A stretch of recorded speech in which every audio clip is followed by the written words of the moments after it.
Hello there, my name is Retro, the first time you see my channel, user review cartoon series, anime series, so stop being completely random, and today we're going to talk about a new HBO Max original called The Fungies, and this is so 80s, I mean, everything to the intro, to the credit scenes, to the sound effects, the music background, even to the characters, how they act, it just screams 80s. I mean, it feels as something that what Hanna-Barbera do when the 80s were in the prime. Yeah, it's that type of show, but I love it even more that this show evolves over time. The first episode feels something out of straight one of the episodes of the, I don't know, like the Smurfs. In other words, choose one of the episodes, it feels like that. But later on, the episodes are trying to evolve. The characters trying to evolve, become more modern, more developed, more understanding the characters, what it really is, and the scenarios they get into. Of course, this show is basically sort of slice of life, discovery kind of show.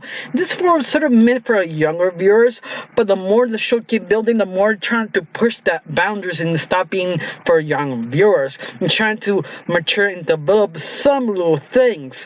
I think the best way to describe it is focus on at least the main character called Ed, the little brother of the whole family of the Fungies, in the way that he is basically the main focus, or better yet, sort of Michael in the middle type of character. He is smart and intelligent who tries to learn and understand our scenarios. Like he's trying to go in the swamp or the forest to understand, discover something brand new.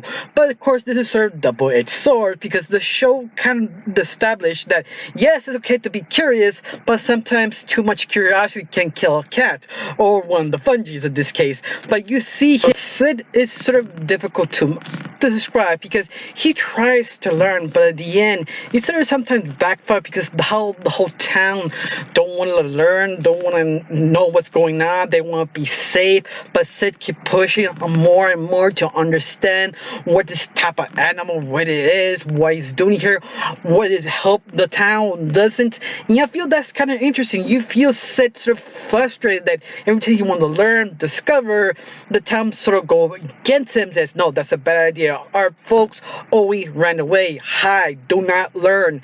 And that's sort of interesting because you can see the good and the bad, that sort of mentality. You know, I love it how they sort of, yeah, maybe Sid was right, maybe you should study it, but once more, it's not about the 90% about Sid, it's also about his siblings. For example, Mescal, the older brother, the guy with the mustache. She is one of those characters who is a dropout, big guy who is strong but very sensitive and sort of odd. I mean, this guy is sort of multi-layered. Like, he's trying to be his own thing. He knows he's a dropout. He knows trying to protect his brother, or at least be a good older brother, but it's one of those, he's not mean. He's very soft and kind. He tries, it sort of fails.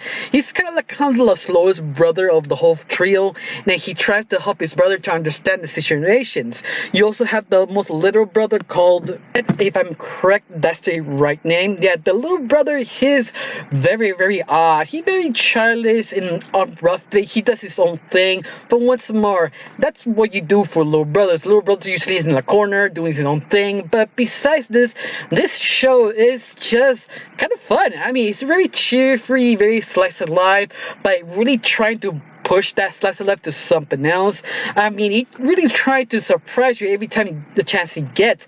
For one example, one of the main characters got sick in bed, but he wants to go outside. What he does, rip his eye out, give to one of his brothers, say, go outside. And you see his older brother looking at him, and he's just like, okay. I mean, yeah, this is kind of disturbing. I mean, yeah, there have been moments to be sort of disturbing, little moments here, there, but once more, that's why I mean the show trying to evolve, trying to be more modern, but at the same time give that sort of nostalgic 80s cartoon, because the things they do here of this show is unacceptable from the 80s. I mean, something ripping someone's eye out, even knowing the character can break apart and be reassembled, whatever they need to become, that's okay.